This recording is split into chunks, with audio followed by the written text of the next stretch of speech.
ಇದರಲ್ಲಿ ಸಿನಿಮಾ ಬರ್ತಾ ಇದೆ, ಎಷ್ಟು ವಿಶೇಷ ಯೋಗಿ ಸರ್? Thank you. ಎಲ್ರಿಗೂ ನಮಸ್ತೆ.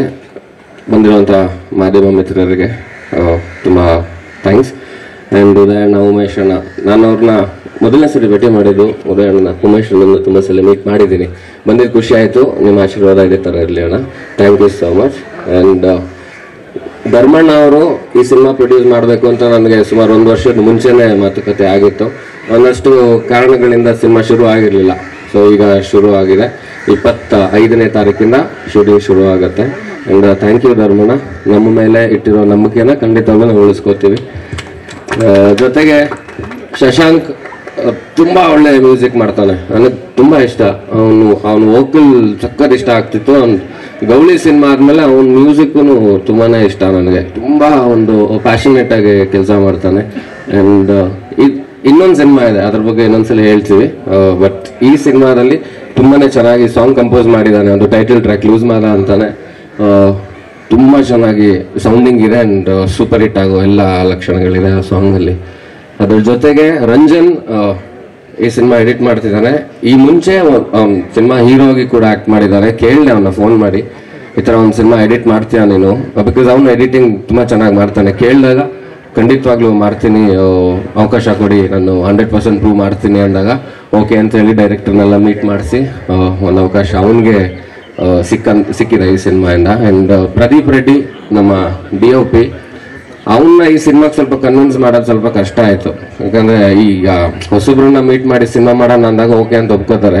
ಈಗ ಒಂದು 15 ವರ್ಷದ ಸ್ನೇಹಿತನಿಗೆ ಒಂದು ಸಿನಿಮಾ ಮಾಡೋ ನಮ್ಮ ಜೊತೆಲಿ ಅಂತ ಹೇಳಿದ್ರೆ ಸ್ವಲ್ಪ ಭಾರಿ ಅವನು ಕಣಿ ಎಳಿತಾನೆ ಸಿಕ್ಕಾಬಿಟ್ಟೆ. ಸೊ ಆ ಥರದ್ದೊಂದು ವ್ಯಕ್ತಿ ಅವನು. ಅವ್ನಿಗೆ ತುಂಬ ಡೀಟೇಲಿಂಗ್ ಬೇಕು. ಬಟ್ ನಾವು ಹೇಳ್ತೀವಿ, ನಾವು ಹೇಳೋದು ಅವ್ನಿಗೆ ಅರ್ಥ ಆಗಲ್ಲ. ಯಾಕಂದರೆ ಅವ್ನು ಜಾಸ್ತಿ ಕೆಲಸ ಮಾಡಿರೋದೆಲ್ಲ ರಾಜ್ ಶೆಟ್ಟಿ ಅವ್ರ ಜೊತೆ. ಸೊ ಅವ್ರು ಮಾಡೋ ಅಷ್ಟು ಡೀಟೇಲಿಂಗ್ ಅಂದರೆ ಆ ಭಾಷೆ ಅವನಿಗೆ ಅರ್ಥ ಆಗೋದ್ರಿಂದ ನಾವು ಅವ್ನಿಗೆ ಎಕ್ಸ್ಪ್ಲೇನ್ ಮಾಡೋಕ್ಕಾಗಿಲ್ಲ ಫಸ್ಟ್ ಮೀಟಿಂಗಲ್ಲಿ. ಸ್ವಲ್ಪ ಒದ್ದಾಡಿದ್ವಿ ಅವನ್ನ ಒಪ್ಸೋದಕ್ಕೆ. ಆಮೇಲೆ ಒಪ್ಕೊಂಡು ಆಯಿತು ಬಿಡು ಮಚ್ಚ ಮಾಡೋಣ ಅಂತಂದ. ಥ್ಯಾಂಕ್ ಯು ಮಚ್ಚ, ತುಂಬ ಖುಷಿ ಆಯಿತು. Thank you. ಜೊತೆಗೆ ವಿವಾನ್ ನನ್ನ ತುಂಬ ಒಳ್ಳೆ ಗೆಳೆಯ. ಅವರು ನಾನು ಸಾಕಷ್ಟು ಸೀರಿಯಲ್ಗಳು ನೋಡಿದ್ದೀನಿ, ಸಿನಿಮಾಲು ನಟನೆ ಮಾಡಿದ್ದಾರೆ. ನನಗೆ ಒಂದು ತುಂಬ ಡೈನಮಿಕ್ ಆಗಿರೋವಂಥ ಒಂದು ಕ್ಯಾರೆಕ್ಟರ್ ಬೇಕಿತ್ತು ಸಿನಿಮಾಗೆ. ಸೊ ಅವ್ರನ್ನ ನೋಡಿದಾಗ ಈ ಪಾತ್ರ ಖಂಡಿತವಾಗ್ಲೂ ಅವ್ರು ಮಾಡ್ಬೋದು ಅನ್ನೋದೊಂದು ಮನ್ಸಿಗೆ ಬಂತು. ಥ್ಯಾಂಕ್ಸ್ ವಿವಾನ್. ಆ್ಯಂಡ್ ರಿತೇಶ್, ಅವನು ಗೊತ್ತು ನಿಮ್ಮೆಲ್ಲರಿಗೂ, ಕೆಲಸಕ್ಕಿಂತ ಜಾಸ್ತಿ ತೀಟೆ ಮಾಡೋದೇ ಜಾಸ್ತಿ ಅವನು. ಸೊ ಈ ಸಿನಿಮಾಲು ಅದೇ ಥರದ್ದೊಂದು ಪಾತ್ರ ಖಂಡಿತವಾಗ್ಲೂ ಅವ್ನು ಮಾಡ್ತಾನೆ. Thank you. ಆ್ಯಂಡ್ ಆದಿ, ನಾನು ಆ್ಯಕ್ಚುಲಿ ಜೋಗಿ ಸಿನಿಮಾ ನೋಡಿದಾಗ ಇವ್ರ ಪಾತ್ರ ನೋಡಿ ಗುರು ಯಾರು ಗುರು ಇವರು ಅಂತ ಅಂದ್ಕೊಂಡಿದ್ದು ಉಂಟು, ಬೈಕೊಂಡಿದ್ದು ಉಂಟು. ಅದಾಗಿದ್ದು 1 ವರ್ಷ ಆದಮೇಲೆ ಲೂಸ್ ಮಾದ ನನ್ನ ಸಿನಿಮಾ ದುನಿಯಾ ರಿಲೀಸ್ ಆಯಿತು. ಅವಾಗ ನನ್ನ ನೋಡಿ ಬೈಕೊಂಡವರು ಉಂಟು. ಸೊ ನಮ್ಮಿಬ್ಬರು ಅದೊಂದು ನಂಟು ತುಂಬ ಚೆನ್ನಾಗಿದೆ. ಸೊ ನಾವಿಬ್ರು ಮಾಡಿರೋ ಸಿನಿಮಾ ಎಲ್ಲ ಸೂಪರ್ ಡೂಪರ್ ಹಿಟ್ ಆಗಿದೆ. ಹೌದು, ಅಲೆಮಾರಿ ಮಾಡಿದ್ರು ಇಬ್ರು. ಸೊ ಅದು ತುಂಬ ಚೆನ್ನಾಗಾಯಿತು. ಆ್ಯಂಡ್ ಈ ಸಿನಿಮಾನು ತುಂಬ ಚೆನ್ನಾಗಿ ಆಗುತ್ತೆ. ಓಕೆ, ಡಾರ್ಲಿಂಗು, ಸಾರಿ ಡಾರ್ಲಿಂಗ್ ಅಂತ ತುಂಬ ಚೆನ್ನಾಗಿದೆ 2 ಸಿನಿಮಾ. ಈ ಸಿನಿಮಾನು ಇಟ್ ವಿಲ್ ಮೇಕ್ ವಂಡರ್ಸ್. ತುಂಬ ಮಜಾ ಇರುವಂಥ ಒಂದು ಸಿನಿಮಾ. ಆ್ಯಂಡ್ ಇನ್ನೊಂದು ಮುಖ್ಯ ಕಾರಣ ಈ ಸಿನಿಮಾ ಆಗೋದಕ್ಕೆ ನಮ್ಮ ಪವನ್ ಮತ್ತು ಶರೀಫ್ ಬೈ ಅವರಿಬ್ಬರು ತುಂಬಾ ಮುಂದೆ ನಿಂತು ಈ ಸಿನಿಮಾ ಮಾಡಲೇಬೇಕು ಅಂತ ಅವರು ತುಂಬ ಪ್ರಯತ್ನ ಪಟ್ಟರು. ಇವತ್ತು ಮುಹೂರ್ತ ಆಗಿದೆ. ಆ್ಯಂಡ್ ಈ ಸಿನಿಮಾ ಕೂಡ ಆದಷ್ಟು ಬೇಗ ನಾವು ರಿಲೀಸ್ ಮಾಡೋದಕ್ಕೆ ಕೂಡ ಪ್ಲ್ಯಾನ್ ಮಾಡ್ಕೊಂಡಿದ್ದೀವಿ. ಅದು ಖಂಡಿತವಾಗ್ಲೂ ಆಗುತ್ತೆ. And thank you so much ಎಲ್ಲರೂ ಇಲ್ಲಿ ಬಂದಿದ್ದಕ್ಕೆ. ನಮ್ಮ ಡೈರೆಕ್ಟರ್ ಬಗ್ಗೆ ಹೇಳಬೇಕು, ಮರ್ತೋಗಿದ್ದು ಲಾಸ್ಟಲ್ಲಿ. ಸೊ ನಮ್ಮ ಡೈರೆಕ್ಟ್ರು, ನಾನು ಆ್ಯಕ್ಚುಲಿ ಅವ್ರು 6 ಅಂದರು. ನಾನು ಮದುವೆ ಆಗೋಕ್ಕೆ ಮುಂಚೆ ನಾನು ಕೆಲಸ ಮಾಡಬೇಕು ಅಂತಲೇ ಓಡಾಡ್ತೀವಿ. ಒಂದು 8-9 ವರ್ಷ ಆಗಿದೆ ನಾವು ಪರಿಚಯ ಆಗಿ. ಕಂಸ ಅಂತ ಒಂದು ಕಥೆನ ಹೇಳಿದ್ರು, ಅದು ಶೂಟ್ ಮಾಡಬೇಕಿತ್ತು. ಅದು ಸ್ವಲ್ಪ ಬಜೆಟ್ ಜಾಸ್ತಿ ಆಗ್ತಿತ್ತು. ಅಥವಾ ಹಾಗಾಗಿ ಇದಾಗಲ್ಲ ಡೈರೆಕ್ಟ್ರೆ, ಒಂದು ಸ್ವಲ್ಪ ವೆಯ್ಟ್ ಮಾಡೋಣ ಅಂತ ಅವ್ರನ್ನ ವೆಯ್ಟ್ ಮಾಡಿಸ್ತಾನೆ ಇದ್ದೆ. ಕೊನೆಗೆ ಧರ್ಮಣ್ಣ ಅವ್ರು ಸಿಕ್ಕಿದ್ರು. ಈ ಸಿನಿಮಾ ಲೂಸ್ ಮಾದ ಅವರು ಕತೆ ಬರೆದು ನನ್ನ ಆ್ಯಕ್ಟ್ ಮಾಡಿಸೋವಂಥ ಅವಕಾಶ ನನಗೂ ಸಿಕ್ಕಿದೆ, ಡೈರೆಕ್ಟ್ ಮಾಡೋ ಅವಕಾಶ ಅವ್ರಿಗೂ ಸಿಕ್ಕಿದೆ. ಆ್ಯಂಡ್ ಎಸ್, ಇದು ಮಂಗಳೂರಲ್ಲಿ ನಡೆಯುವಂಥ ಸಿನಿಮಾ ಆಗಿರೋದ್ರಿಂದ ಖಂಡಿತವಾಗ್ಲೂ ಮ್ಯಾಂಗ್ಳೂರ್ ಡೈಲೆಕ್ಟು ಇರುತ್ತೆ, ಜೊತೆಗೆ ನಾರ್ತ್ ಕರ್ನಾಟಕದ ಡೈಲೆಕ್ಟು ಇರುತ್ತೆ, ಬ್ಯಾಂಗ್ಳೂರ್ದು ಇರುತ್ತೆ. ಸೊ ಎಲ್ಲ ಪಾತ್ರಗಳು ತುಂಬ ಬಂದು ಸೇರುತ್ತೆ ಇದರಲ್ಲಿ. ಸೊ ಹಾಗಾಗಿ ಬರೀ ಕೋಸ್ಟಲ್ ಅಂತಲೇ ಆಗಲ್ಲ. ಸೊ ಎಲ್ಲ ಭಾಷೆನೂ ಮಾತಾಡ್ತೀವಿ, ಅಂತ ಕನ್ನಡನೇ ಬೇರೆ ಬೇರೆ ಡೈಲೆಕ್ಟಲ್ಲಿ ಖಂಡಿತವಾಗ್ಲೂ ಇರುತ್ತೆ. ಸೊ ಕನ್ನಡದ ವಿಭಿನ್ನ ಶೈಲಿಯಲ್ಲಿ ಮಾತಾಡ್ತೀವಿ. ಹಾಂ, ಅದು ತುಂಬಾ ಥರ ಇರುತ್ತೆ. ಆ್ಯಂಡ್ ಥ್ಯಾಂಕ್ ಯು ಎಲ್ಲರೂ ಬಂದಿರೋದಕ್ಕೆ. ಆ್ಯಂಡ್ ಫಸ್ಟ್ ಟೈಮ್ ನಾನು ಹೆಂಡ್ತಿ ಒಂದು ಸಿನಿಮಾ ಮುಹೂರ್ತಕ್ಕೆ ಬಂದಿದ್ದಾಳೆ. Thank you. ಆದಿಯವ್ರ ವೈಫು ಇದೆ ಫಸ್ಟ್ ಟೈಮ್ ಅಂತ ಬಂದಿರೋದು. ಥ್ಯಾಂಕ್ ಯು ಅದಕ್ಕೆ ಬಂದಿದ್ದಕ್ಕೆ. ಆ್ಯಂಡ್ ಥ್ಯಾಂಕ್ ಯು ಆ್ಯಂಡ್ ನಮ್ಮ ಧರ್ಮಣ್ಣ ಅವ್ರ ಫ್ಯಾಮಿಲಿನೂ ಬಂದಿದ್ದಾರೆ. ಎಲ್ರಿಗೂ ಥ್ಯಾಂಕ್ ಯು. ಕೊನೆಯದಾಗಿ ಬಂಡೆ ಮಕ್ಕಳಮ್ಮ ನಮ್ಮೆಲ್ರಿಗೂ ಒಳ್ಳೇದು ಮಾಡಲಿ. ಆ್ಯಂಡ್ ನಿಮ್ಮೆಲ್ಲರ ಆಶೀರ್ವಾದ, ನಿಮ್ಮೆಲ್ಲರ ಸಪೋರ್ಟ್ ನಮ್ಮಲ್ಲಿರಲಿ. Thank you so much. First time ಅದಲ್ಲ, ಸೆಕೆಂಡ್ ಟೈಮ್ ಲೀಡರ್ ಸಿನಿಮಾದಲ್ಲಿ ಒಂದು ಪಾತ್ರ ಮಾಡಿದ್ದೆ. ಅದು ಶಿವಣ್ಣನ ಜೊತೆ ಮಾಡಿದಾಗ, ಅದು ಮ್ಯಾಂಗ್ಳೂರಿಂದ ಬರುವಂಥ ಒಂದು ಕ್ಯಾರೆಕ್ಟರ್ ಅದೊಂದಾಯ್ತು. ಅದು ಬಿಟ್ಟರೆ ಇದೆ.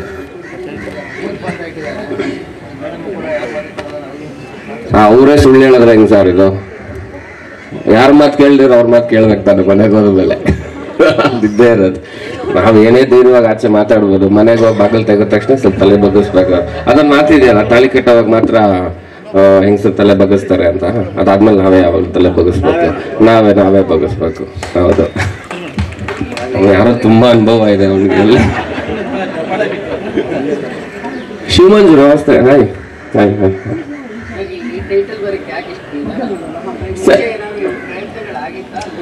ಇಲ್ಲ, ಪ್ರಯತ್ನ ಯಾವುದು ಆಗಿರ್ಲಿಲ್ಲ. ಡಿಸ್ಕಷನ್ ಸುಮ್ಮನೆ ಹಂಗೆ ಖಾಲಿ ಪುಲಿ ಮಾತಾಡ್ಬೇಕಾದ್ರೆ ಮಾಡ್ಬಿಡೋಣ ಅದೇ ಟೈಟ್ಲ್ ಇಟ್ಕೊಂಡು ಅಂತ. ಬಟ್ ಹಂಗೆ ವರ್ಕ್ ಆಗಲ್ಲ ಅವರು. ತುಂಬಾ ನನ್ನ ಇವತ್ತವರೆಗೂ ಇಂಡಸ್ಟ್ರಿಲಿ ಎಲ್ಲರೂ ಕರಿತಿರೋದೆ ಆ ಹೆಸರಲ್ಲಿ. ಸೊ ಅದನ್ನ ಮಾಡ್ಬೇಕಂದ್ರೆ ತುಂಬಾ ಪ್ರಾಪರ್ ಆಗಿ ಜಸ್ಟಿಫೈ ಆಗಬೇಕು. ಸೊ ಹಂಗಾಗಿ ವೆಯ್ಟ್ ಮಾಡ್ತಿದ್ವಿ. ಈ ಸಿನಿಮಾಗೂ ಸ್ಟಾರ್ಟಿಂಗಲ್ಲಿ ನಾನು ಬೇಡ ಅಂತಾನೆ ಹೇಳ್ತಾ ಇದ್ದೆ. ಅದಾದ್ಮೇಲೆ ಕತೆ ಬರಿತಾ ತುಂಬಾ ಚೆನ್ನಾಗಾಗತ್ತೆ ಅನ್ನೋ ನಂಬಿಕೆ ಬಂತು. ಸೊ ಹಂಗಾಗಿ ಈ ಟೈಟ್ಲ್ ಇಟ್ಕೊಂಡು ಮಾಡ್ತಾ ಇದ್ದೀವಿ. ಖಂಡಿತ ಇಲ್ಲ ಸರ್. ಆಕ್ಚುಲಿ ಅದು ಮುಗ್ದೋಯ್ತು ಅವಾಗ. ಸೊ ಲೂಸ್ ಮಾದ ಹೊಸದಾಗಿ ಒಬ್ಬ ಬರ್ತಾನೆ. ಸೊ ಇದ್ರಲ್ಲಿ ತುಂಬಾ ಸ್ಟೈಲಿಶ್ ಆಗಿ ತೋರಿಸ್ತಾ ಇದೀವಿ. ಅಂಡ್ ಸಾಕಷ್ಟು ಸಿನಿಮಾಗಳು ಬರ್ತಿದೆ. ಸೊ ಅದ್ರ ಮಧ್ಯ ಇದೊಂದು ಆಗ್ಬಾರ್ದು. ಸೊ ಅದ್ರ ಮೇಲೆ ಏನಾದ್ರು ಒಂದು ಪ್ರಯತ್ನ ಪಡೋಣ ಅಂತ. ಅಂದ್ರೆ ತುಂಬಾ ಸ್ಟೈಲಿಶ್ ಆಗಿ ಒಂದು ಮಾಫಿಯಾ ಹ್ಯಾಂಡಲ್ ಮಾಡಕ್ ಹೋದ್ರೆ, ಅಥವಾ ಎಲ್ಲಾದ್ರೂ ನನ್ನ ಮುಷ್ಟಿಯಲ್ಲಿ ಇಟ್ಕೋಬೇಕು ಅಂತ ಪ್ರಯತ್ನ ಪಡೋನು, ಆ ಥರದ್ದು ಒಂದು ಐರಿಷ್ ಮ್ಯಾನ್ ಆ ಥರದ್ದೊಂದು ಒಂದು ಸ್ಟೈಲಾಗಿ ಮಾಡಬೇಕು ಅನ್ನೋದು ಒಂದು ಐಡಿಯಾದಲ್ಲಿದೆ. ಸೊ ನೋಡೋಣ ಮುಂದಕ್ಕೆ.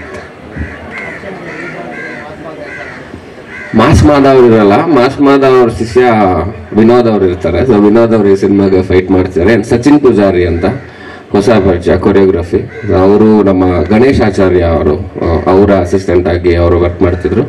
ಈ ಸಿನಿಮಾದಲ್ಲಿ ಮೊದಲನೇ ಸರಿ ಅವರು ಸಿನಿಮಾ ಕೊರಿಯೋಗ್ರಫಿ ಮಾಡ್ತಾ ಇರುವಂಥದ್ದು. ಆ್ಯಂಡ್ ತುಂಬ ಸ್ಟ್ರಾಂಗ್ ಟೀಮ್ ಇದೆ. ನನಗೆ ಭಾರಿ ಖುಷಿ ಇದೆ. ಯಾಕಂದ್ರೆ ನಾನು ಮುಂದೆ ನಿಂತು ಈ ಸಿನಿಮಾ ಗೆಲ್ಲಿಸಲೇಬೇಕು ಅನ್ನೋ ಒಂದು ಹಠ ಛಲ ಪಟ್ಟು ಹಿಡಿದು ಮಾಡ್ತಾ ಇರುವಂಥ ಒಂದು ಸಿನಿಮಾ. ಸೊ ಹಾಗಾಗಿ ಇವತ್ತಿಲ್ಲಿ ಏನು ಕಾಣ್ತಿದ್ದಾರೆ ಎಲ್ಲ ಆರ್ಟಿಸ್ಟ್ಗಳಿರ್ಬೋದು, ಟೆಕ್ನಿಷಿಯನ್ಗಳಿರ್ಬೋದು, ಇದೆಲ್ಲರೂ ನಾನು ತುಂಬ ನೀಟಾಗಿ ಪರ್ಟಿಕ್ಯುಲರ್ ಆಗಿ ಇಂಥವ್ರೆ ಇರಬೇಕು ಅಂತೇಳಿ ಮಾಡ್ತಾ ಇರೋವಂಥದ್ದು. ಸೊ ನೀವೆಲ್ಲರೂ ಸಪೋರ್ಟ್ ಮಾಡ್ತೀರಾ. But thank you so much. Thank you. And Akhil ನಮ್ಮ ಸ್ಟಿಲ್ ಫೋಟೋಗ್ರಾಫರ್, ಅವನ ಬಗ್ಗೆ ಹೇಳೋದು ಮಾಡ್ತದೆ. ಬಿಟ್ಟೋಗಂಗಿಲ್ಲ, ಸೆಂಟ್ರಲ್ ಹೇಳಿದ್ದೀನಿ, ಫುಲ್ ಮುಗಿಸ್ಬಿಟ್ಟೆ ಹೋಗ್ಬೇಕು. ಅವ್ನು ಧನು ಫೇವರ್ ಜಾಸ್ತಿ.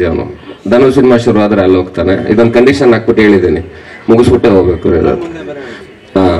ನಮ್ಮ ಸುದ್ದಿ uncle, thank you so much uncle. Thank you. ಎಲ್ಲರಿಗೂ ತುಂಬ thanks. Thank you so much.